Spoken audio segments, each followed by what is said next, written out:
Buenas noches a todos, bienvenidos. Hoy tenemos más luz. No sé si lo notaron, pero pusimos focos más fuertes, así que esperemos que la luz también emane dentro nuestro y que iluminen nuestras vidas. Bueno, tú estás con una pareja de gente mayor, entonces Moisés le dice a Rebeca, dice, Rebeca, ¿te acordás cuando recién estábamos de novio que una vez le robé el coche a tu papá y tuvo un coche, un choque y vos estuviste al lado mío? Sí, claro, ¿cómo no me voy a acordar? Y si te acordás, después, 20 años después, cuando intenté empezar un negocio y invertí un montón de plata y me fue mal, vos estuviste al lado mío. Sí, ¿cómo no te voy a estar seguro? Me acuerdo. ¿Te acordás? Después salí, después de la jubilación, la invertí en un lugar y perdí todo, estuviste al lado mío. Sí, siempre te... ¿Ves que sos mala suerte? Le dice. Sos mala suerte. En la clase de hoy vamos a hablar de la negatividad muchas veces de las personas. ¿Por qué muchas veces vemos nosotros lo negativo de una forma tan fuerte, tan presente, y no nos damos cuenta muchas veces de las cosas buenas que tenemos, las cosas positivas que tiene la vida? Y de hecho, si nos ponemos a hacer un reconto, como se dice, reconto de las cosas que nos pasan en la vida, nos vamos a dar cuenta que tenemos muchas más cosas buenas que cosas malas, muchas más cosas positivas que cosas negativas. Sin embargo, las cosas que nos preocupan todo el tiempo son las cosas negativas. ¿Y por qué es así? ¿Por qué la persona lo toma de esa manera?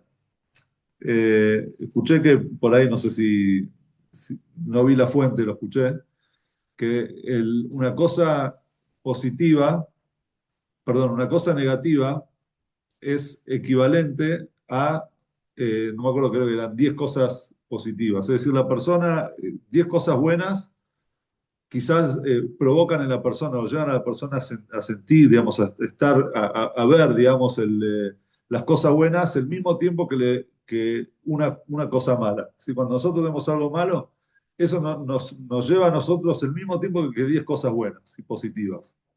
¿Por qué todo es así? Bueno, obviamente lo vamos a basar en la parashá de esta semana, Parashat Bealotja, donde vamos a ver hoy, al final de la clase, vamos a ver tres cosas.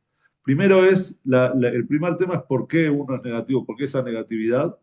Segundo, cuáles son las consecuencias de la negatividad o qué es en realidad el por qué nos quedamos en lo negativo. Y después, ¿por qué en definitiva, a uno no le gusta también aceptar todas las cosas y quedarse callado? Cuando duele, se salta. Cuando a alguien le duele algo, pide ayuda. Entonces, ¿cuál es la manera correcta de, entre comillas, quejarse? ¿Sí? O de pedirle a Dios, por ejemplo, por las cosas malas que nos pasan en la vida. Entonces, vamos a empezar hoy con la parashá de esta semana, Parashat Bealotja. Es una parashá muy especial, muy interesante, porque como que está dividida en dos. ¿Por qué está dividida en dos? Tenemos en la primera parte de la parashá, el pueblo judío viene de recibir la Torá, viene después, fue un año y pico después de salir de un año y un mes, más o menos, y un poco más, después de salir de Egipto, después de haber recibido la Torá, de recibir el maná del cielo, estaban tranquilos, de repente llega el momento en el que Dios le dice al pueblo judío, avancemos, ya está, llegó el momento de avanzar, llegó el momento de dejar el Ar Sinai y encaminarnos hacia la tierra de Israel. Antes, al principio, en la parashá de Alotja, trae cosas positivas, cosas buenas, ¿sí? Por ejemplo, el, el, las leyes de la menorá, de las cosas que habían en el Mishkan, habla de los Levim, ¿sí? De los levitas, cuál era la función de ellos. Después la Torá nos cuenta, nos habla del Pesach Sheni, ¿sí? Del segundo Pesach, que eran aquellas personas que estaban impuras o que en un futuro iban a estar lejos del templo del Bet HaMikdash y no podían traer la ofrenda de Pesaj, entonces ellos dijeron que nosotros queremos una oportunidad. Entonces Dios hizo una ley nueva en la Torá que es el Pesaj Sheni, el segundo Pesaj, que sería la segunda oportunidad de traer la ofrenda de Pesaj un mes después. ¿Sí? y bueno, y sigue después cuáles eran las señales divinas para que la gente, digamos, empiece a marchar, todo el campamento se levante en campamento, empiecen a marchar. Y después habla de cuando ellos parten del Arsinai, ¿sí? Parten desde el Arsinai, es decir, empiezan a caminar, hacen 3 días de caminata, y ahí la Torá nos trae algo. Justo ahora no tengo el libro, tenía pensado tenerlo acá en mis manos. Hay un libro que se llama Tikkun Korim, que es para los que leen la Torá, para practicar al leer la Torá. Entonces tenés de un lado una columna como está en la Torá, ¿sí? Como una foto, una copia de la Torá, y del otro lado tenés con todas las nekudot, las vocales y todos los teamim, serían las melodías de la Torá. Entonces lo quería traer acá para que vean cómo está escrito en la Torá. De repente en la mitad de la Torá hay 2 letras que están de más. No solamente que están de más, no es que no son parte de una palabra. Son 2 letras que están como sueltas entre, digamos, en el principio y en el final de unos versículos. Y no solamente están sueltas, primero, cuál es la letra que está, cuáles son las letras, la letra nun. Hay una nun antes, una nun después. No solamente que están sueltas, están al revés, están invertidas, mirando hacia abajo. Y no estamos hablando de un Humash, estamos hablando de la Torá, es decir, escrito con pluma. El sofá se sienta y escribe la letra nun al revés. Y así Dios se la entregó a Moshe. Así le dijo Dios que la Torá tiene que estar escrita. Esto pasa en la parashá de nuestra semana, en Parashat Be'alotcha. ¿Cuáles son los 2 versículos que están entre las dos, en esos corchetes, que son la letra nune con corchete, ¿vieron? Pero están las dos mirando hacia abajo, o sea, en la misma posición mirando hacia abajo. Es el famoso pasuk, los famosos psukim que cuando abrimos el Arón a Kodesh cantamos todos, Bahí bin Aarón, Bahí Omer Moshe, ¿sí? Al partir el arca, Moshe decía, levántate Hashem, eso cada vez que se levantaba el arca con las tablas de la ley, con los querubim, o sea, que se levantaba el campamento, lo levantaban, Moshe decía, Bahí bin Sarón, Vayomer Moshe, Kuma Hashem, levántate Hashem, que se dispersen tus enemigos, que huyan de ti los que te odian. Y cuando el arca reposaba, es decir, cuando estaba en un lugar fijo, entonces Moshe decía, reposa tranquilo Hashem entre las miríadas de miles de Israel. Y estos versículos en realidad están como desconectados, sacados de contexto, porque no forman parte de lo que veníamos hablando. Es verdad que dice que el campamento, la gente levantó campamento y empezó a caminar, pero en el comienzo del libro de Bamidbar, en el capítulo 2 del libro de Bamidbar, hay toda una parte en la parashá que nos hablaba del orden de cómo el pueblo judío viajaba en el desierto. Entonces, el lugar correcto para donde deberían estar estos versículos serían en ese lugar. Es decir, cómo formaban, porque no es que caminaban y iban, vamos todos, uno corría adelante, el otro iba atrás. Habían formaciones por tribus, con banderas, cada uno en su posición, uno adelante, después otro atrás, quien iba, los leví más adelante, bueno, en fin, cómo se iban viajando en el desierto. Entonces, hay diferentes opiniones sobre por qué estas dos nun están acá, digamos, entre estos 2 versículos. Vamos a traer algunas de las opiniones, pero después obviamente nos vamos a enfocar en la opinión que queremos traer hoy para poder entender el tema del que estamos hablando. Entonces, una de las opiniones es que la Torá nos viene a marcar, digamos, a hacer una pausa entre los libros de la Torá. Todos sabemos que ¿cuántos libros tiene la Torá? 5. Sin embargo, hay una opinión en el Talmud que la Torá son 7 libros. ¿Por qué 7? Porque tenemos Bereshit, Shemot, Vaikra, Bamidbar, hasta el Bahí bin Zoharón, hasta estos versículos. Después tenemos un quinto libro, es el Bahí bin Zoharón, y estos 2 versículos es un libro, Bifnei Atzmo, dice el Talmud, es un libro en sí mismo. Y después tenemos el Bamidbar, o sea, desde estos 2 versículos hasta el final del libro de Bamidbar, y por último el libro de Dvarim, ¿sí? Y eso está basado en un versículo en los profetas que habla de 7 fundamentos. Entonces, en otras palabras, son estos 7 libros. ¿Sí? Esta es una de las explicaciones por qué tiene la Nun en este lugar. Otra explicación es que en realidad la Torá Dios te quiere decir que este versículo está sacado de contexto, como dijimos recién. No está en la posición donde debería estar, sino donde debería estar al principio. Por eso también hay quienes explican que la letra Nun suma 50, y si ustedes cuentan la cantidad de parashiot, pero acá quiero hacer una salvedad, nosotros llamamos parashá a la parashá de la semana. Pero en realidad parashá, cuando la Torá se hablan de parashiot, si ustedes agarran un Humash, se agarran un libro de la Torá, van a ver que en hebreo de repente cada tanto hay una letra Pei, una letra Samach, ¿sí? Esos son parashiot, serían temas. La Pei es cuando es Tujá, es decir, es abierta a decir cómo está escrita en la Torá, digamos, qué espacio hay entre un tema y otro dentro de la Torá, y tenemos Tumá que tiene menos espacio. Pero en realidad son parashiot, van por temas. Entonces, una parashá de la semana puede tener varias parashiot, ¿sí? Si ustedes cuentan desde el capítulo 2 hasta estos versículos, hay 50 parashiot. Entonces, la Torá te trae la letra Nun para decirte estos 2 versículos en realidad deberían estar 50 parashiot atrás, cuando hablaba de la formación dentro del desierto. Sin embargo, hay otra explicación que dice, ¿sí? Lo trae, esto está en el tratado de Shabbat. Rabban Shimon ben Gamliel dice que no, o sea, es verdad que la Torá te está dando una señal que estos 2 versículos están sacados de contexto, pero ¿por qué? ¿Por qué te trajo estos 2 versículos acá? ¿Qué es lo que te quería destacar, digamos? ¿Cuál era qué es lo que te está llamando la atención?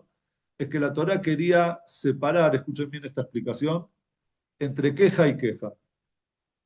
La Torá dice, demasiadas quejas se vienen ahora, entonces quiero separar entre lo que hasta ahora veníamos bien y empezaron el primer desvío del pueblo de Israel, a todo lo que va a venir a partir de ahora, desde este espacio de la Parashá. Entonces ustedes agarran Parshat Be'alotcha, en este punto, de repente la Parshat Be'alotcha cambia, en realidad el Humash Bamidbar cambia totalmente de tono. ¿Sí? Hasta ahora veníamos bien, veníamos en el desierto, recibimos la Torá, todos juntos estudiándola, acampados en el Ar Sinai, hasta que Hashem dijo, nos vamos. Cuando Hashem dijo, nos vamos, de repente empezaron todos los problemas. Y ahora vamos a ver cuáles son los problemas que, que, que trae acá el Humash Bamidbar, pero antes quiero hacer un paréntesis sobre el Vayim bin Zoharón, una explicación muy linda que explicó el Rabba Rashi, el ex Rabba Rashi de Israel, Rabbi Israel Meir Lau, muy conocido el Rab Lau. Él trajo algo muy interesante. Dice, Vayim bin Zoharón habla del pueblo judío cuando está fuera de Israel y el pueblo judío cuando está dentro de Israel. Cuando está fuera de Israel, va bin Aarón, va Moshe, ¿cuál es el rezo de Moshe? ¿Qué es lo que Moshe le pide a Dios? Kuma Hashem, Moshe, Kuma, eh, Kuma Hashem, Beafutzo y Beja, Beanusu Misaneja mi paneja. ¿Sí? Levantate a Hashem y dispersa a todos tus enemigos. El pueblo judío fuera de Israel, cuando vive digamos, en lugares donde es minoría, es perseguido. Entonces viene Moshe y le pide a Dios, frente al Aarón, le dice, Kuma Shem Biafutzo y Beja, dispersar los enemigos, Bianusu Mesaneja mi paneja, aquellos que te odian, que se escapen, es decir, proteger al pueblo de Israel en la diáspora. Ubenujoy Omar, no lo decimos cuando abrimos el Aarón HaKodesh, pero es el segundo versículo, cuando el Aarón HaKodesh está asentado, es decir, la palabra Ubenujó viene la palabra Naj. Naj es cuando está descansando. ¿Dónde descansa el Aarón Abrit? En Eretz Israel. Eretz Israel es cuando el Aarón está en su lugar, en su tierra, en su espacio. ¿Cuál es el rezo cuando el pueblo judío está en su espacio, en su tierra? ¿Cuál es el rezo de Moshe? Shuba Hashem Ribonot Alfe Israel. El Rablau toma la palabra Shuba Hashem, y acá lo traduce reposa tranquilo Hashem, pero la palabra Shuba también viene la palabra Teshuvah, Shuba, retornar. Entonces le dice Shuba Hashem, o sea, hacer retornar a Hashem, por favor, hacer retornar Ribebot al fe Israel, a todas las miríadas del pueblo de Israel, que es lo que en realidad hoy en día hay mucho de eso, mucha discusión sobre eso en el Israel, si tiene que haber judaísmo, alajá dentro de la tierra o no. Entonces Moshe le pide a Dios, le dice, ¿sabes qué? Hashem, cuando están en tu tierra, cuando están afuera, salvalos de los enemigos. Pero cuando están protegidos en tu tierra, en Eretz Israel, hace que retornen a su Torá, que retornen a Hashem, que vayan en el camino de Dios, en Eretz HaKodesh, una tierra sagrada, un pueblo sagrado. Es decir, que esté unido con una Torá sagrada. Eso explicó Rablau una explicación muy linda que nada que ver con lo que estamos enseñando, pero como ya trajimos estos versículos, pareció lindo también traerlo. Volviendo a nuestro tema, el Bahí Bin Soa viene de repente a diferenciar las dos, digamos, el comienzo de todas las quejas del pueblo de Israel. Entonces, vemos que después de estos versículos, de repente empieza una serie de problemas. Primero, el pueblo, los perversos del pueblo eran como quienes buscaban pretextos malignos, veían que mitonenim, Rabben Hashem, Hashem se cansa de las quejas, entonces manda un fuego que quemó a parte del pueblo hasta que la gente le pidió a Moshe, Moshe le rezó a Hashem y calmó el fuego. Enseguida ahí al toque, de repente empiezan a quejarse de que queremos comer carne, nos acordamos de las cosas que comíamos en Egipto. Entonces Dios le dice a Moshe, voy a traer aves, salvim, no sé cómo se traduce, codornices, y van a comer durante un mes entero hasta que les salga por las narices y ahí hasta que se harten. Y bueno, Kibrota Tabá y también hubo un castigo. Después de eso viene Moshe, la historia de Miriam. Miriam habla de Moshe, que por qué se separó de su esposa, y entonces la lepra de Miriam. Para allá de la semana que viene, de repente vienen los meraglim, los espías, que por qué, digamos, por qué entramos a la tierra de Israel. Y después viene Parshat Korach, Korach se enoja con Moshe, la tierra se abre. De repente empiezan a venir todas pálidas a partir de ahora. Entonces, por eso la Torá separa y pone ahí estas dos nun al revés, que ahora vamos a ver la idea de la nun, y separa en realidad, dice el Talmud, entre el comienzo de las quejas y todo el resto de las quejas que vinieron después. ¿Cuál fue el comienzo de las quejas? ¿Qué hubo antes de eso? Es el Vaisú Me'ar Hashem Derech Shloshet Yamim. En el momento que se levantó el pueblo de Israel y empezó a viajar, se alejó del Har Sinai. La idea de alejarse del Har Sinai no era solamente la idea de que nos estamos acercando a Eretz Israel. Si nos dice Rabbi Shimon ben Gamliel, dice que era otra idea, era otro concepto el alejarse del Har Sinai. Era como una metáfora. ¿Qué quiere decir alejarse del Har Sinai? La gente empezó a alejarse de la Torá, empezó a alejarse del lugar donde Dios entregó la Torá. Y ahí empezaron todas las quejas. Empezaron a quejarse por esto, empezaron a quejarse por lo otro, y así, etcétera. Entonces, vamos a meternos ahora un poco en la idea de las quejas del pueblo de Israel y vamos a ver lo que explica el Marsha. Marsha, que es un comentarista del Talmud, él explica lo siguiente. Dice, ¿por qué están las letras Nun al revés? ¿Por qué están las letras Nun ahí separando? Es porque la letra Nun es una letra de malas energías, digamos. Es una letra de castigo, es una letra negativa. ¿Por qué es una letra negativa? Si ustedes se fijan, uno de los rezos más conocidos que nosotros tenemos, porque se hace tanto en el Shaharit como en Minjá. ¿Cuál es, aparte de la Midá? No hay muchas opciones, porque en Minjá se hacen muy pocas cosas. Ashrei. Ashrei Yoshvei Beteja Odi Aleluja Sela. ¿Lo leyeron el Ashrei alguna vez? Ashrei Yoshbe Beteja, a la mañana se dice dos veces. Y después en Mijá también se dice, Ashrei Yoshbe Beteja. El Ashrei, que es un capítulo del Teilim del rey David, si ustedes se fijan, cada versículo empieza con una letra del Aleph Bet. Ashrei Yoshbe Beteja, ¿con qué empieza Ashrei? Aleph. Ashrei Yoshbe Beteja, Od Yalu Hasela, Ashrei Am Shekachalo, Ashrei Am Shashem Lokav. Hay tres versículos que empiezan con la Aleph. Ashrei Shekachalo, Ashrei Am Shashem Lokav. Teilah le David Anuchal, Bechol Yom Abarejeka, Valelashim Halolam Baet, Gadol Hashem Umulal Meot. Doble, doble, Shabbat Maseja, empieza todo el Aleph Bet, Aleph Bet, Gimel, Dalet, Hei, Vav, Zain, Het, Tet, Yud, Kaf, Kaf, Lamed, Mem, y después de la Mem, no, Nun no hay. Sigue directamente con la letra Samach. Dice el Marsha, ¿por qué la Nun la saltea? Porque hay un versículo en Amós, creo que en uno de los profetas, que dice, ahora lo vamos a leer acá, Nafla lotosif kum betulat Israel. Hablando del pueblo de Israel, dice, se cayó y no se volvió a levantar.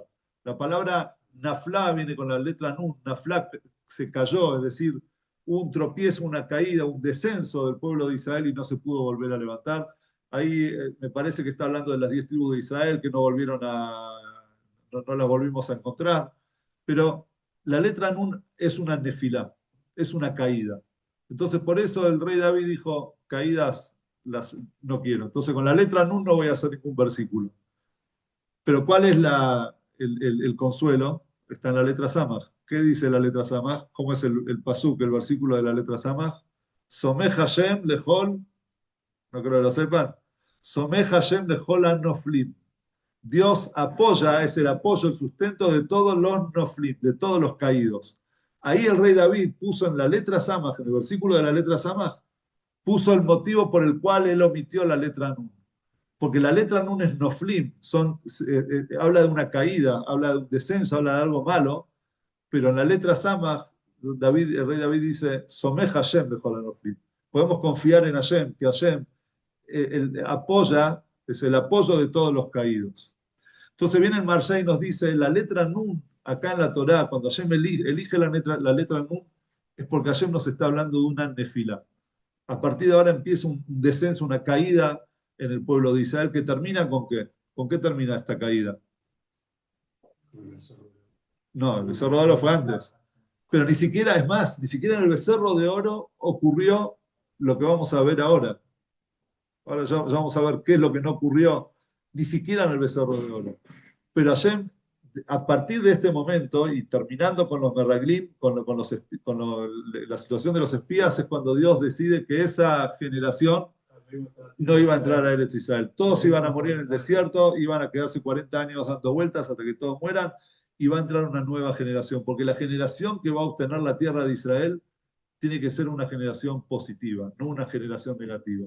No puede ser gente que se queje de todo lo que pasa y no vea las bondades de Dios en ese momento en el desierto. Y todos se preguntan, dicen, ¿cómo puede ser? Estamos hablando de una generación que vio las plagas a Egipto, que obtuvo la libertad, vio la partición del mar, vio los 10 mandamientos con todas las maravillas en el Arsinai, vio el maná que caía del cielo todos los días para darles comida en el desierto. Vio el pozo de agua en honor a Miriam, que tenían un manantial constantemente. ¿Quién tiene agua en el desierto? Un desierto es un lugar sin agua. Ellos tenían agua. Una generación que vio todo eso y se quejan. Escucharon a Dios en los 10 mandamientos y de repente se quejan ¿por qué? ¿Por no tener carne? ¿Por no tener cebolla y ajo? Cebolla y ajo. No es chiste, ¿eh? Vamos a ver ahora en los versículos. ¿Por qué se quejan?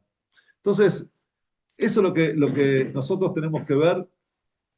Y además vamos a traer otro pirush también. Espera, primero, ¿por qué la Nun está al revés? Ahí, en el mismo lugar donde Hashem nos muestra que va a empezar una nefilá, Hashem pone la Nun al revés. La Nun al revés significa que con el tiempo eso se va a invertir. Será invertido en cosas buenas. Va a ser algo bueno.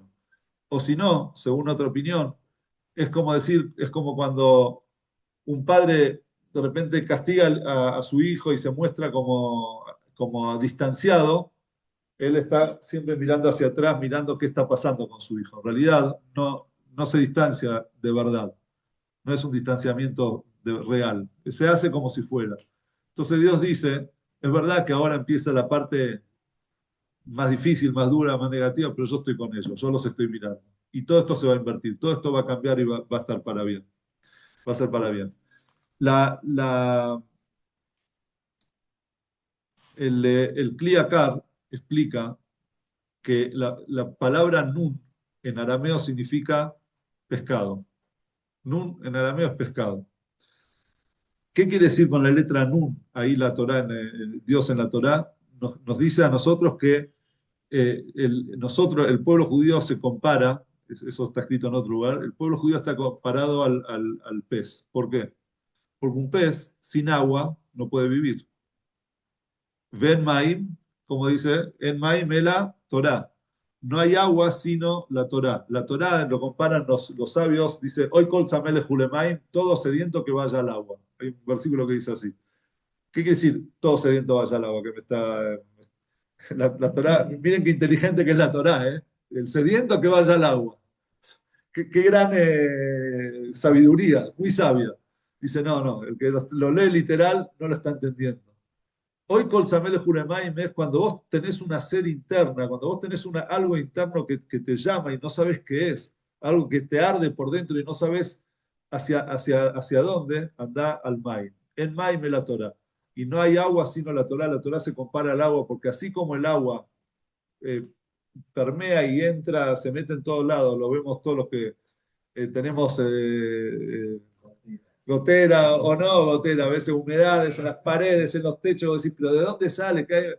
Y de repente ves que un caño gotea penitas, es decir, pero de una gotita sí hace todo este lío, porque el agua se mete en todos lados. El agua tenés una pequeña rajadura en el techo, en la membrana, y se te mojó todo, se moja toda la casa, porque el agua permea. Lo mismo también la Torá. La Torá bajó de lo más elevado como el agua hacia lo más interno y es lo que nos nutre a nosotros, nos da vida, así como al igual que el agua. Entonces, hoy con Samele Julemaim, todo sediento que vaya al agua. Entonces, el pueblo de Israel es comparado con los peces, porque los peces no pueden sin agua y nosotros no podemos sin Torá. Sin la Torá, nosotros no seríamos el pueblo judío. Lo que a nosotros nuestra identidad, en realidad, el alma de nuestro pueblo es la Torá. Entonces viene el Kli Yakar y nos dice, ayer nos puso la letra Nun que significa pez, porque en vez de ir al agua, el pez se fue para el otro lado, y a la inversa. En vez de ir al lugar correcto, se desvió de la Torá y se fue para otro lado. Y eso es lo que dice sobre, viajaron y se alejó el pueblo judío del Ar Sinai. ¿Por qué se alejó del Ar Sinai? No es que se alejó distancia de un lugar físico, se alejó de la Torá de ayer, se alejó de ese momento, de ese espacio, de ese lugar de santidad y sagrado que era la entrega de la Torá, la aplicación de la Torá en el cumplimiento de las mitzvot. Y ahora empieza el, la parte acá de todas las quejas. Primera queja, nos dice la Torá, una queja enigmática, porque no nos dice de qué se quejaron. Dice, Bahía que mitonenim. El pueblo era como quienes buscaban pretextos malignos. Rabbein Hashem, Hashem me pareció mal, ¿sí? Vaishma Hashem y Hashem los castigó con un fuego. Pero no dice qué es lo que se quejaban. Entonces, ¿cuál es y aparte otra cosa, es en hibrid, ¿cómo se dice en hibrid queja? Tluná. Tluná. Leitlonen, no leitonen. ¿Qué es leitonen? Y debería ser Bayam que mitlonenim. ¿Sí? ¿Por qué que mitonenim? Entonces está escrito que hay una diferencia entre leitlonen y leitonen. Leitlonen es sobre algo específico. Yo me estoy quejando de esto, puntual. Mitonenim es lo que se quejan por todo. Todo le parece mal, todo negativo, todo y porque esto y por el otro, que todo le parece mal. Entonces Hashem dijo, no puede ser. Le mandó una primera señal, hizo un fuego y el pueblo le pidió a Moshe le pidió a Hashem y frenó. Pero enseguida, dentro de esos días, esos 3 días que ellos todo esto eran 3 días que ellos viajaron, ¿eh? 3 días estaban, hicieron 3 días de viaje. El Arón Abrit, el arca, digamos, con las tablas de la ley, con los Levim, estaban a 3 días más adelante, porque les marcaban el camino 3 días adelante.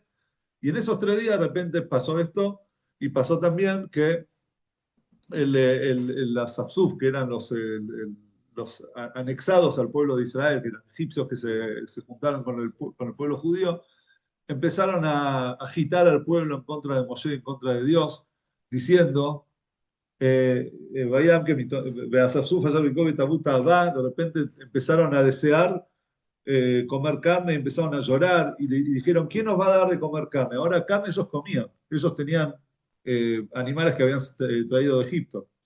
Solamente que no se podían comer todos los animales en poco tiempo, entonces comían cada tanto carne. En general se alimentaban del maná, y también cada tanto Dios mandaba codornices. Las codornices no eran únicamente ahora, cada tanto habían codornices, ¿sí? Entonces ellos comían carne, pero no comían tanta carne. Entonces empezaron a decir, ¿quién nos va a dar de comer carne? Zaharno et adagaya nojal ben Mitzrayim jinam. Recordamos los pescados que comíamos en Egipto gratis. Eh, También, como en Egipto, los pepinos, los melones, los puerros, las cebollas, los ajos. Nos acordamos todas las cosas ricas que comíamos. De repente la cocina del desierto no era buena. A ver, acá tenemos un chef. No hay condimento, no hay aroma, no hay... pero ahora nuestros espíritus se marchitan, no tenemos nada. Solo tenemos ante nuestros ojos este maná, o sea, diciendo qué es esta cosa que nos dan de comer. En fin. Y después que ellos se quejan, Moshe escucha, Vaishma Moshe Tam Bojé, Moshe escucha al pueblo llorar. Entonces y vio que Dios se había enojado con el pueblo. Entonces Moshe de repente dice algo que ni siquiera en el becerro de oro Moshe lo dijo. Son palabras tremendas. Le voy a leer lo que dijo Moshe. Vayomer Moshe el Hashem. Moshe le dijo a Hashem, Lama areota le abdeja. ¿Por qué me haces este mal? ¿Por qué me haces este daño? Velama lo matzati gen meneja. ¿Por qué acaso yo no soy simpatía no causé simpatía en tus ojos? O sea, no me querés, en otras palabras. Eh, la sumen masaco la amas de alay. ¿Por qué me cargas a mí con todo este pueblo? ¿Me pones la carga de todo este pueblo encima mío? Anojí ariti, et kola amas de. ¿Acaso yo concebí a todo este pueblo? Anojí elitiu, yo los parí. Quitomar el Aisa Vejequeja, Cayerizado Menetayonek.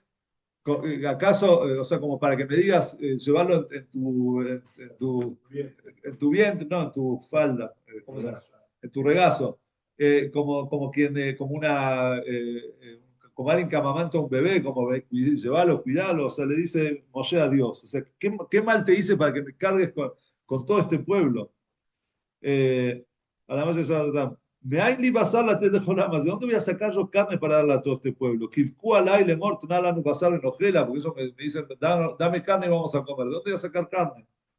Lo jala nojila le vadir a setit más yo no puedo, no voy a poder solo cargar a este pueblo porque es más pesado que yo. O sea, el peso es muy fuerte. Escuchen estas palabras. Caja Toseli, si vos aún así me lo haces, si aún yo tengo que me exigís que yo cargue con este pueblo, a este pueblo, Argeni Naro, matame. Matame, prefiero la muerte. Matame, no quiero vivir más. No puedo cargar con este pueblo.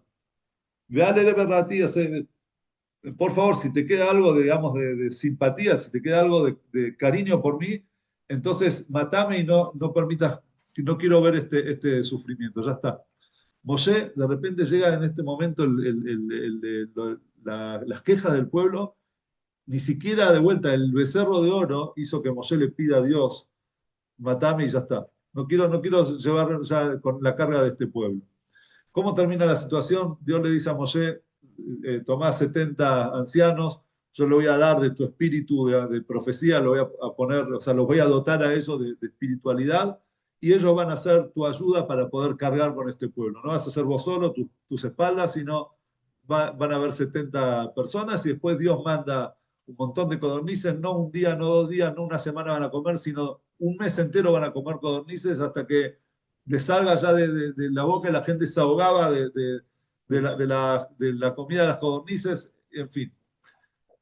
Está escrito que hay un comentario que dice qué es en realidad lo que Moshe no podía. Cuando Moshe le dice yo no puedo, ¿qué es lo que le estaba queriendo decir? ¿Por qué Moshe se quebró en este momento? Porque antes nosotros vimos en otro lugar, anteriormente, que el pueblo también se quejó que no tenían para comer y que no tenían para tomar. Y en ese momento fue Moshe, le habló a Dios y Dios le dijo, bueno, van a tener maná, le voy a mandar el maná y ahí está el pozo de Miriam, voy a hablarle a la piedra, etcétera, todo lo que ya sabemos. Quiere decir que les dio también agua. Entonces, ¿por qué en este caso de repente se enojó? ¿Por qué la otra vez sí, ahora no? ¿Y por qué Moshe antes podía interceder y en este momento no quería interceder?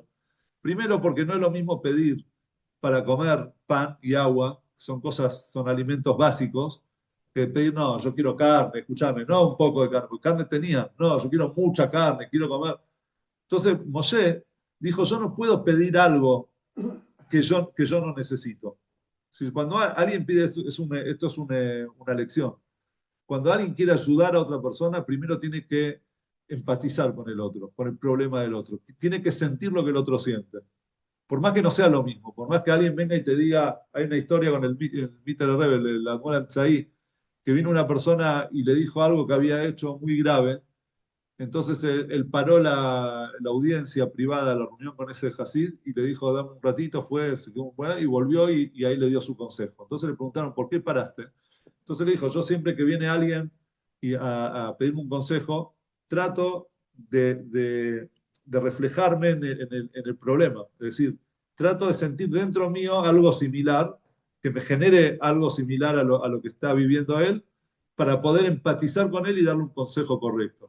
Pero lo que me dijo él es tan grave que no encontraba nada dentro mío, no lograba encontrar algo similar con qué, ¿cómo se dice? Empatizar. No empatizar se dice, con qué identificarme. Entonces me tuve que ir a pensar hasta que encontré algo en qué me podía identificar y recién ahí le pude dar un consejo.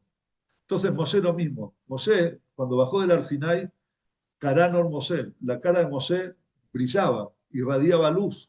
Moshe era un ángel físico, o sea, un ángel en persona.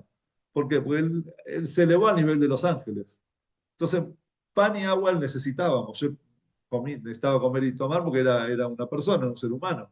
Entonces, Moshe pudo pedir pan y agua para el pueblo, pero carne. O sea, las cosas, la carne son los placeres mundanos así de forma grotesca, viste que uno, la carne así, eso, bien grasosa, eso yo no le puedo pedir a Dios para el pueblo. Entonces Dios, Moshe lo que se sintió en ese momento impotente frente a esos pedidos. ¿De dónde le voy a sacar carne? ¿Qué le voy a pedir? ¿Cómo voy a pedirle carne a Dios? Entonces por eso Moshe le pidió a Dios, le dijo, mirá, Dios, quítame la vida y listo. Eh,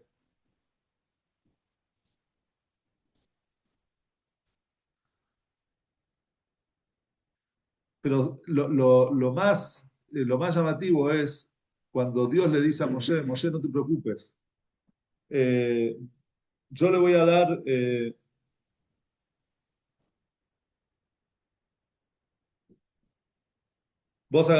yo le voy a dar carne, le voy a mandar carne, vos no te preocupes, eh, que ellos se preparen, que yo le voy a dar un mes de carne. Entonces Moshe le dijo a Dios, le dice, el pueblo son 600.000, si son 600.000 hombres, digamos, listos para la guerra, o sea, son muchos más en total. ¿Y de dónde vamos a sacar carne para un mes entero? Y ahí Moshe le dice a Dios, no es que cuando uno lo lee de forma literal suena como que Moshe no confiaba en que Dios podía hacerlo. ¿De dónde vas a sacar acá en el desierto carne? Obviamente que Moshe no va a desconfiar de Moshe, de Dios, después de haber hecho todos los milagros que él hizo. Moshe le dice acá algo, le dice estas palabras, "Atzon ubakar y shahet lahem, umatzah lahem". Ahora vamos a leer en castellano. ¿Acaso degollando todo el ganado menor y mayor les será suficiente? Y si reúnen todos los peces del mar, ¿les alcanzará?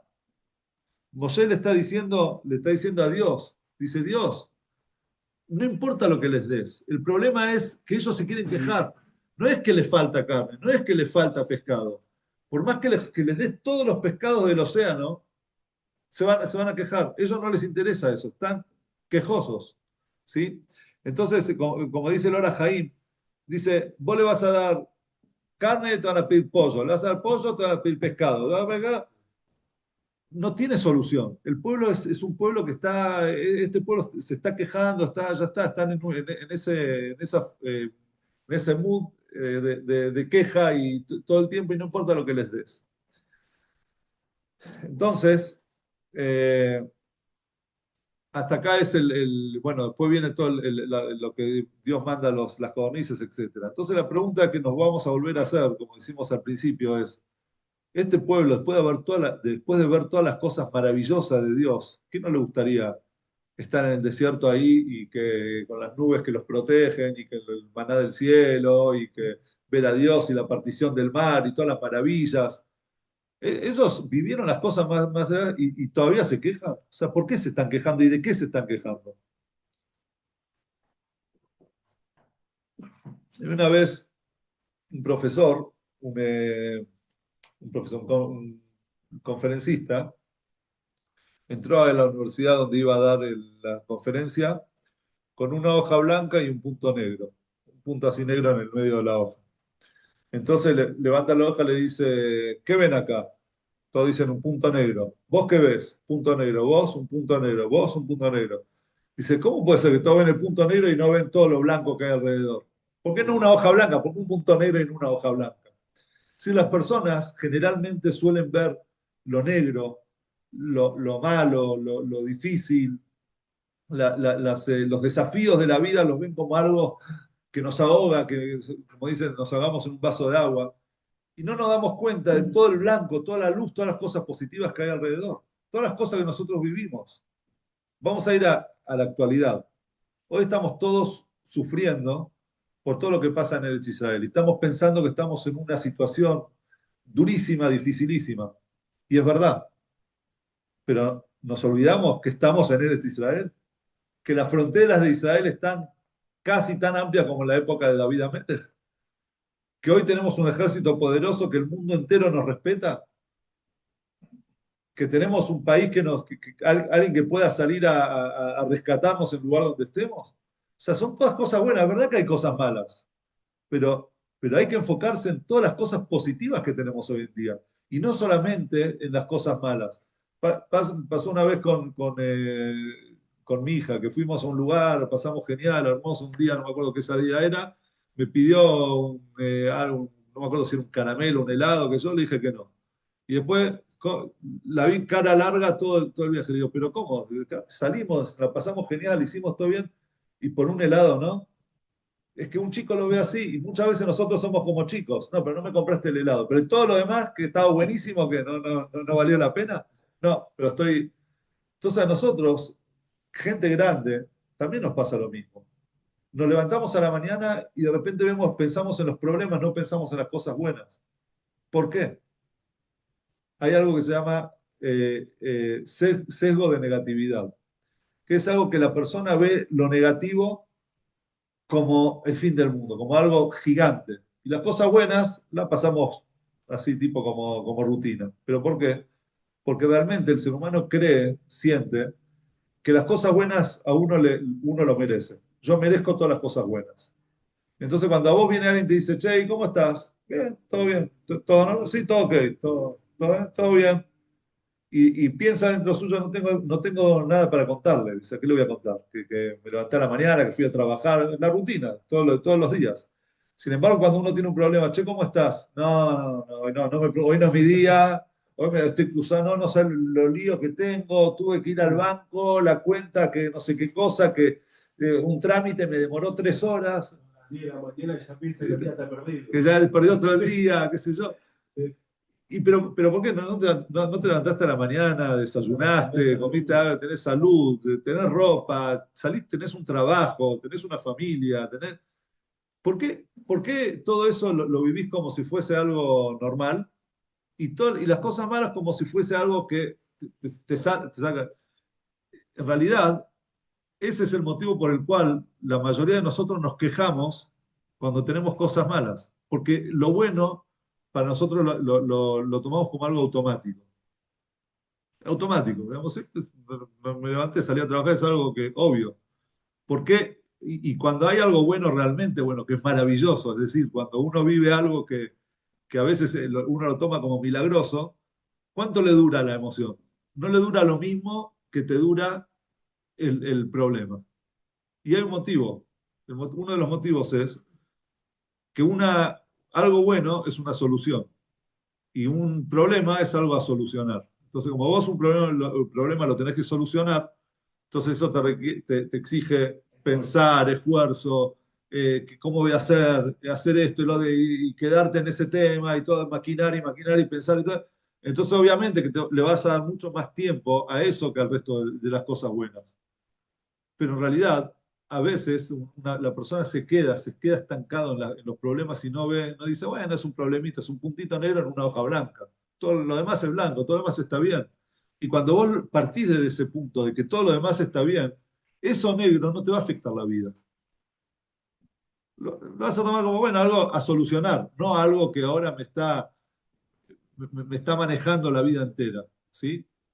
Hay una vez una persona entró al Rebe perdón, no entró al Rebe, le escribió una carta, una respuesta del Rebe a una persona que le dijo que que en su vida nunca le fue bien, que todo mal y qué sé yo, que mal de salud, mal de sustento, digamos, de parnasá, es decir, de trabajo, qué sé yo, todo mal. Entonces el Rebe le escribió una carta muy, muy fuerte, le dice, me llama la atención que vos decís que todo en tu vida nunca viste algo bueno. Dice, me parece muy injusto de tu parte. ¿Que acaso vos no tenés esposa, no tenés hijos? Cuando hay gente que toda una vida reza para tener hijos y no puede. ¿Y quién se lo estaba diciendo? El Rebe, que no tuvo hijos. El Rebe no tuvo hijos. Y todavía te quejas. O sea, tenés toda una vida. ¿Por qué no ves el lado positivo? Y el Rebe termina diciéndole algo muy interesante. Empezá a ver, agradecer por lo positivo en la vida y vas a ver que de repente te va a cambiar la salud, te va a cambiar la parnasá, el sustento, vas a encontrar trabajo, todas las cosas te van a ir bien. Si vos te enfocás en lo malo, todo te va a ir mal. Si te enfocás en lo bueno, entonces todo te va a ir bien. Y una vez escuché, no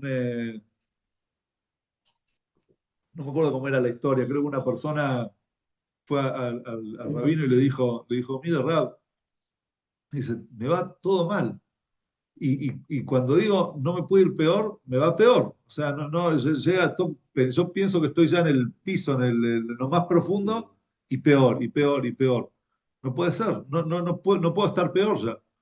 Entonces el rabino le dice, ¿por qué no cambiás la visión? ¿Por qué no decís en vez de no puedo estar peor, decir no puedo estar mejor? Y le explicó por qué. Si vos decís no puedo estar peor, Dios te dice, Dios no puede hacerte peor. Obvio que se puede estar peor.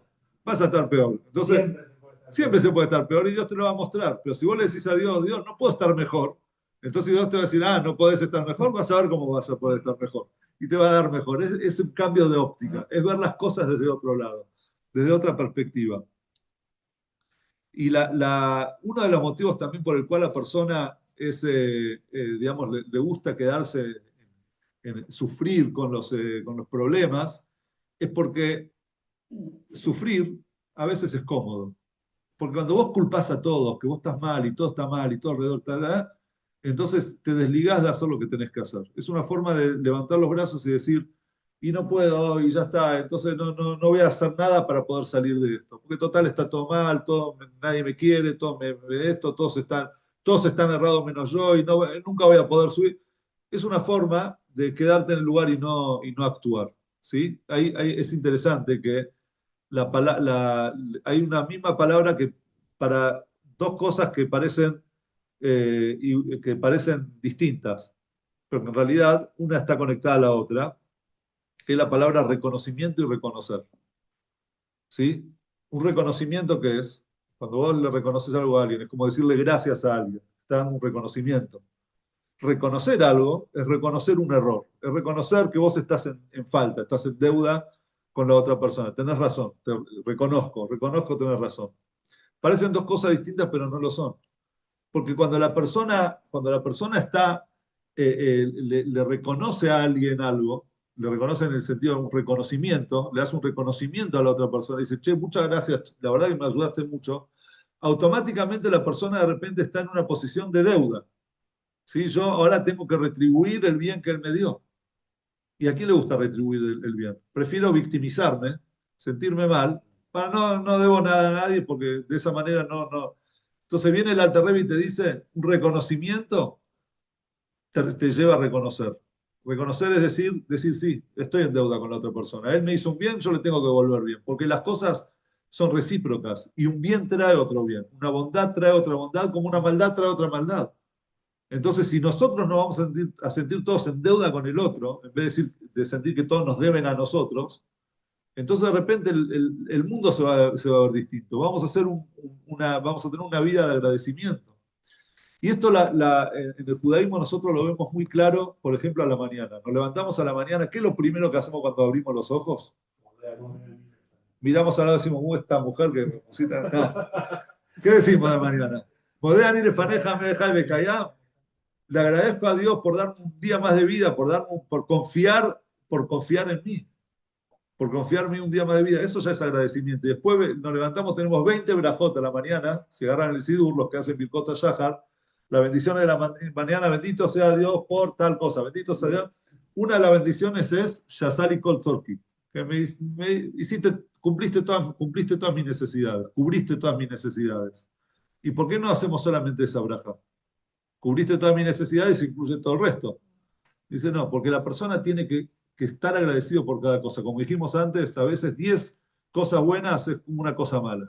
Entonces, para opacar todo el problemita que podés llegar a tener, agradecer 10 veces. Entonces, cuando te levantás a la mañana, hacelo con amor, hacelo con sentimiento. Decí un modéani de corazón, decirle a Dios, gracias Dios, en serio, por todas las cosas lindas que tengo en la vida, por el trabajo, por la pareja, por los hijos, por la comida, por los amigos, por el día soleado, porque tengo una casa y un techo, y un montón de cosas que la persona tiene para agradecer, un montón de cosas tenemos para agradecer.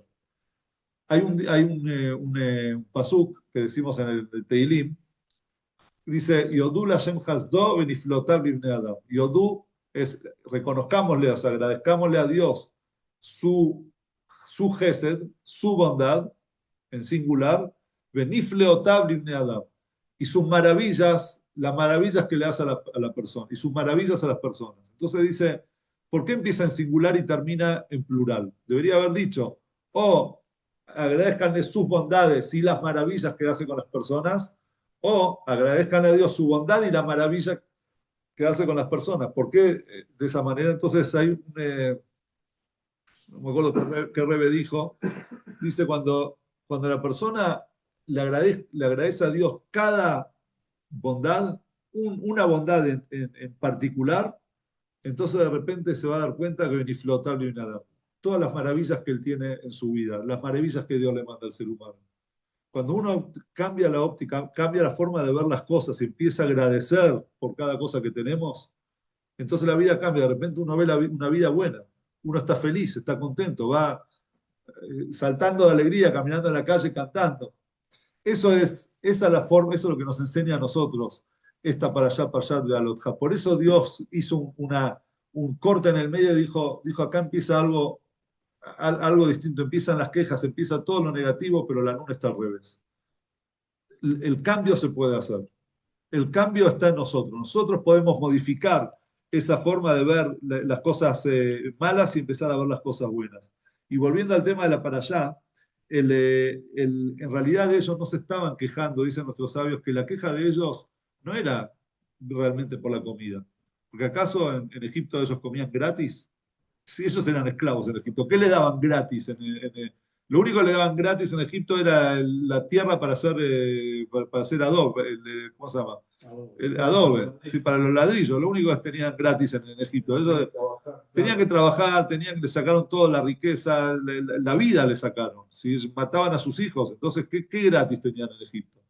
Dice nuestro sabio que en realidad las palabras dagim y todo ese ogel, comida, pescados, hacen referencia de una forma limpia a otras cosas que no son tan positivas que ellos buscaban. Ellos se recordaban de repente todo el libertinaje que había en Egipto y ahora Dios nos da la Torá y ya no existe ese libertinaje. Ya tenemos restricciones, tenemos conductas que tenemos que cumplir y ese yugo de mitzvot, de leyes que Dios nos dio, no era cómodo para ellos. Entonces cuando Hashem le dice, bueno, ya está, terminó la entrega de la Torah de Dios, nos vamos a mover, empieza el viaje real de la vida a partir de la entrega de la Torah, ahora nos empezamos a encaminar hacia la tierra de Israel, y ahí de repente la gente empieza a decir, no, esos se alejaron del Arsinai, es decir, se alejaron de la Torah, empezaron con todas las quejas, no, que el pescado, que la esto, que lo otro, en realidad de lo que ellos escapaban era de las reglas de la ley, de poder, de tener una disciplina en la vida. Y ahí empezaron todas las quejas. Entonces, ¿cuál es la manera de contrarrestar esto? Hay una historia en el Talmud sobre un rab que tenía una esposa que era complicada. Acá hay algunas. Eh, Rabijía tenía una mujer que lo hacía sufrir, todo el tiempo lo hacía sufrir. Sin embargo, cuando él iba en la calle, veía algo lindo, él lo compraba, lo guardaba y cuando llegaba a la casa le daba un regalo a su esposa. Entonces, una vez, un compañero de estudio le dice: Pero si es una bruja tu esposa, ¿por qué le compras regalos? Entonces él dice: Puede ser, pero, pero lo merece porque por lo menos, o sea, cuida a mis hijos, o sea, tenemos hijos juntos, o sea, en definitiva, me hace sufrir en algunas cosas, pero tiene mil cosas buenas. Acá vemos nosotros como él, lejos ¿cómo se dice?, de quejarse de su esposa, qué sé yo, sino al revés, todavía le llevaba regalos. ¿Por qué? Por las cosas buenas que él veía en ella. Cuentan que una vez había uno que era, ¿cómo se dice? Trabajaba con diamantes. ¿Cómo se dice? ¿Un diamantero? No. Un tallador. Tallador. Pero tallador es el que hace, Pulidor. como el que vende, que comercializa. Claro. Comercial, el que, el que comercializa, había uno que comercializaba diamantes en Bélgica, que era un Yehudi Hager de apellido. Él era el director de la, no sé, cámara de diamantes, no sé qué, de ahí, de Bélgica. Una vez, no era de Jabat, pero tenía buena relación con el Rebbe, entonces una vez fue a lo del Rebbe y le dijo al Rebbe: Mira, está todo mal el tema de los diamantes, el comercio, un desastre, qué sé yo, estamos de mal en peor. Entonces el Rebbe le dice: Vos te tenés que juntar más con gente positiva. Nosotros, mira, el Rebbe dice: Yo estoy hablando de los diamantes, eso no, puedo juntar con la gente que quieras, pero los negocios son el negocio. ¿Qué me está queriendo decir el Rebbe con esto? Pero bueno, él se volvió a Bélgica y un día cae otro judío de Nueva York, también que comerciaba en diamantes, que el tipo no lo aguantaba. Goldberg, o sea, el apellido Goldberg, que era también director de no sé qué de Nueva York. Entonces entra Goldberg. ¿Por qué no lo aguantaba? Porque Goldberg siempre le iba bien, decía: No, yo hago estos negocios, ¿viste? Esta gente todo rosa. Y él le molestaba, ¿qué es de todo rosa? O sea, pero ese día cuando entró, se acordó de las palabras del rey. Cuando vio a Goldberg, dice: Che, para, este tipo es un tipo positivo. El rey me dijo que me junte con la gente positiva, lo voy a ir a saludar. No lo banco, pero hoy lo voy a ir a saludar. Entonces: Goldberg, ¿cómo hace? ¿Qué te traes por acá? Ager, todo perfecto. Mira, vengo a comprar un buen diamante, pero dame, vos sabés, los que me gustan a mí, algo importante. Y entonces Agar le dice: ¿Sabes qué? Yo tengo un conocido que tiene un diamante que a vos te va a gustar, que es un diamante carísimo, de $100.000 para arriba, qué sé yo, que vos... Dice: Listo, lo quiero. Entonces este Agar le dice a Goldberg, dice: Vos sabés que no lo vas a comprar. ¿Por qué no lo voy a comprar?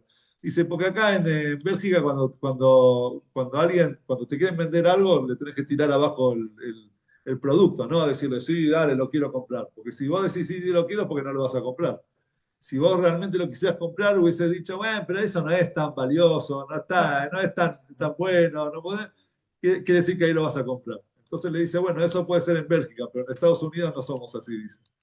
Y al final terminó comprando y se hicieron grandes amigos, se hicieron muchos negocios juntos y él se acordó lo que Rebe le había dicho tenés que unirte a la gente positiva. Cuando uno es positivo, cuando la gente ve la vida con ojos, con ojos de luz, de claridad, de positividad, entonces de repente todas las cosas, las trabas del camino se van derribando. Eh, Vamos a ver ahora una,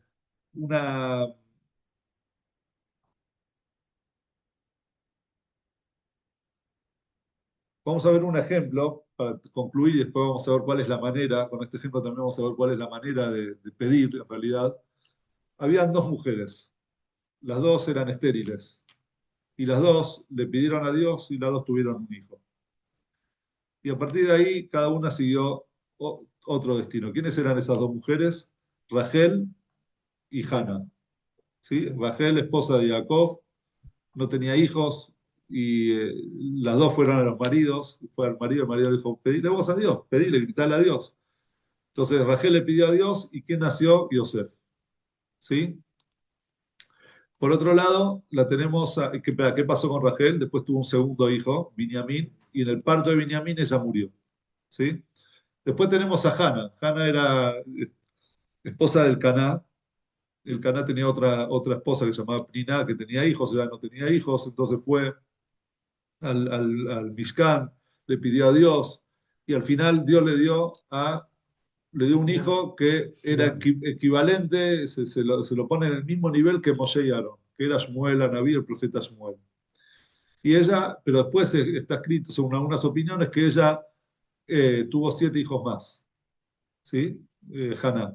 ¿Cuál es la diferencia entre Rachel y Haná? ¿Por qué Rachel terminó de una forma trágica y Haná no?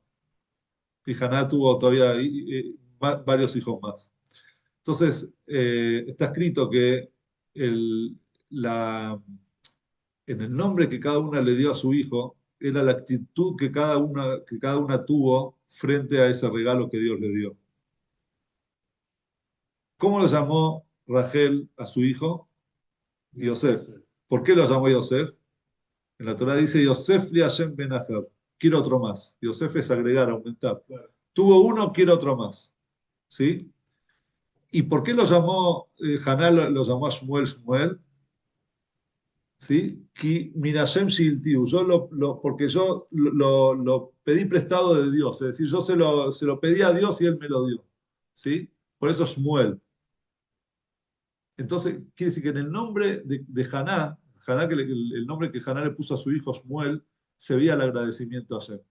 Ella no dijo a Hashem, quiero otro más directamente. No, le agradeció a Hashem. Cuando le agradeció a Hashem, que seguramente también le pidió tener más hijos, Hashem le mandó más hijos.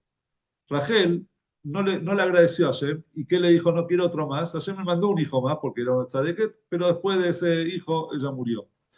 Acá, con estas dos historias, la Torah nos enseña una cosa importante. Primero, el valor del agradecimiento y segundo, que cuando vas a exigirle algo a Hashem, cuando vas a quejarte, digamos, frente a Hashem por algo que está mal, primero aprende a agradecer. Primero tenés que agradecer. Primero tenés que decirle a Hashem las cosas buenas que te dio, las cosas buenas que te mandó. Y recién ahí decirle a Hashem qué es lo que vos estás necesitando. Y otra cosa también es el nunca criticar criticarlo a Hashem, sino mostrar a Hashem la necesidad que uno tiene. ¿Dónde vemos que no se lo puede criticar a Hashem? Es que cuenta la historia en el Tratado de Tanit que no caían lluvias, entonces Leví eh, decretó un ayuno para que Dios mande lluvias y no llovió después de ese ayuno. Entonces le dijo Ribonoso Olam, Dios, vos ascendiste y te sentaste en lo más elevado de todo y no tenés piedad por tus hijos. O sea, lo dijo Dios, vos no tenés piedad por tus hijos. Y por eso dice el Talmud que Dios lo castigó ¿cómo se dice? Era renco. Leví tuvo un problema en la pierna y empezó a renquear. Y de ahí aprende el Talmud que la persona no puede decir cosas contra Dios. Pero por otro lado, nosotros vemos que Haná sí le dijo a Dios también cosas. ¿Qué le dijo? ella le dijo, Dios, vos creaste a la mujer, la creaste con órganos para poder dar a luz, para poder engendrar hijos. Entonces, ¿para qué me los creaste si no le das, no tengo utilidad? Quiere decir que ella en realidad le mostró a Dios, no le dijo a Dios, vos no tenés piedad, sino le dijo, le pidió su necesidad. Lo que a ella le estaba doliendo en ese momento, desde su dolor, ella le pidió a Dios para ser escuchada. Y acá nosotros aprendemos la forma en la que sí tenemos que decir las cosas. Primero, agradecer, primero valorarle a Dios las cosas que sí tenemos, y una vez que le valoramos las cosas que sí tenemos, le agradecemos por todo eso, ahí decirle a Dios desde nuestro dolor cuáles son las cosas que nos hacen falta. Y fíjense ustedes la importancia del agradecimiento que esta época entre Shavuot y Sukkot es la época de los Bikurim. ¿Sí? En la época del Bet HaMikdash la gente traía las primicias, es la época en la que los árboles dan frutos, y los árboles de frutos, el primer fruto uno lo tenía que llevar a Jerusalén y comerlo ahí junto con todo el pueblo, en un canasto, con cantos y bailes en las calles, es decir, un momento de alegría. Y está escrito que por qué cantidad la persona tenía que sacar bikurim, no importa la cantidad. Si vos tenías un arbolito de una parra y te creció un racimo de uva, 2 racimos de uva, el primero lo tenés que llevar. Entonces, está escrito, dice, pero dice, eh, ¿qué sentido tiene eso que la persona vaya a Jerusalén con un pequeño racimo cuando otros traen grandes frutos y todo? Entonces, la respuesta está en que ayer nos quiere enseñar con los bikurim la importancia del agradecimiento. Cuando vos agradecés, cuando vos le decís a Dios, Dios, esta la primicia es tuya, esto es tuyo, mira, ahí ganamos tanto racimo, el primero te lo doy a vos. Eso, una forma de decir, gracias por darme fruto, por esta alegría de poder comer, de poder sacar los frutos del árbol y poder alimentarme. Ese agradecimiento es algo que aún sobre las cosas chiquititas de la vida. Y esa es la idea con la que tenemos que salir de la parashá esta semana, de esta clase de hoy, es empezar a agradecerle a Dios por cada cosa, acostumbrarse a agradecer. Hay quienes lo hacen, bueno, lo hacemos todos a la mañana con el Modéani, pero hay quienes también a la noche, antes de irse a dormir, escriben algunas cosas buenas que le pasaron en el día, que es un ejercicio muy, muy lindo, muy importante. O irse a dormir por lo menos con una sonrisa. ¿Cómo provocar la sonrisa? No pensando en todas las cosas difíciles que te ocurrieron hoy, sino las cosas positivas que realmente tenés. Cuando te vas a dormir bien, te levantás agradecido y de repente todo el día pasa a ser otra cosa y todo es mucho más liviano. Así que le pedimos a Dios que con toda su bondad, con todas las cosas buenas que nos da, hoy en día tenemos la Torá tenemos posibilidad de estudiar Torah por todos lados, tenemos mucha santidad. El otro día hablamos que todos tienen miedo y hablan de la inteligencia artificial, que va a empezar a cubrir puestos de trabajo. Y hay que pensar también en que esto es algo positivo porque lo dice la misma profecía, dice, "Lo ese cola, dame la data, Bilbat". Cuando llegue el Mashiach, lo único que va a tener que hacer, la única preocupación, ocupación, en realidad, no dice preocupación, la única ocupación del ser humano va a ser reconocerlo a Dios, sentarse a estudiar Torah. Que si estamos en la era del Mashiach, le pedimos a Dios que nos mande al Mashiach Tzidkenu ya. Amén. Amén.